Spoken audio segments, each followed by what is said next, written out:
ملی ضلع کے جنرل سیکریٹری کے وائس چیئرمین محمد ساجد جو کہ ہمارے ساتھ موجود ہیں اور سینئر سیاستدان بھی ہیں اور سینئر تجزیہ نگار بھی ہیں، ان سے بات چیت کرتے ہیں کہ ملیر کے ایشوز ہیں اور ان کو کس طرح دیکھتے ہیں۔ دیکھیں، اسٹیل مل یہ بہت بڑا ایک ادارہ جو شہید ذوالفقار علی بھٹو نے دیا پاکستان کو، یہ پاکستان کے سارے لوگ یہاں پر ملازمت کرتے ہیں، رہتے ہیں۔ گلشن حدید ایک منی پاکستان ہے جس کے اندر آپ دیکھیں پورے صوبے کے لوگ یہاں، پورے ملک کے لوگ یہاں رہتے ہیں، آزاد کشمیر گلگت کے بھی لوگ یہاں رہتے ہیں۔ تو یہ شہید ذوالفقار علی بھٹو کی نشانی تھی اور اس اسٹیل مل کو اور بھی بڑھانا تھا، اس کو اور بھی، کیونکہ یہ ریڑھ کی ہڈی کے موافق اسٹیل مل رہی ہے پاکستان کی ترقی میں، تو اس کو انہوں نے تباہ کر دیا اور لوگوں کو اچانک نکال دیا، لوگوں کو بے روزگار کر دیا۔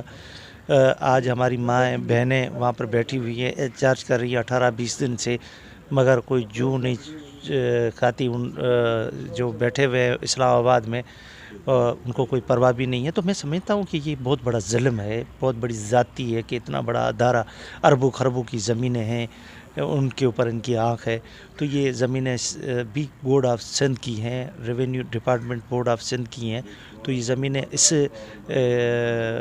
حساب سے دی گئی تھی، اسی شرط پر دی گئی تھی کہ یہ ادارہ اور ایکسٹینڈ ہوگا۔ تو میں سمجھتا ہوں سندھ گورنمنٹ نے یہ کہا بھی ہے کہ یہ زمینیں جو ہے سندھ گورنمنٹ کی ہم نہیں دیں گے۔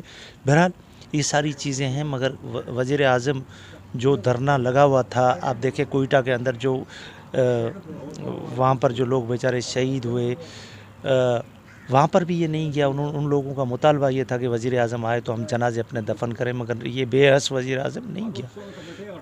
تو اس سے کیا امید لگائی جا سکتی ہے؟ آج یہ اتنا بڑا ادارہ ہے، یہ بھی ایک قتل ہے لوگوں کے اوپر، جو لوگ وہاں کام کرتے تھے، آج ان کے بچے بھی تعلیم سے محروم ہو گئے ہیں، آج ان کے چولہے بجھا دیے گئے ہیں۔ تو یہ ساری چیزیں ہیں، تو اس میں سمجھتا ہوں کہ پیپلز پارٹی اپنے طور پر کام کر رہی ہے۔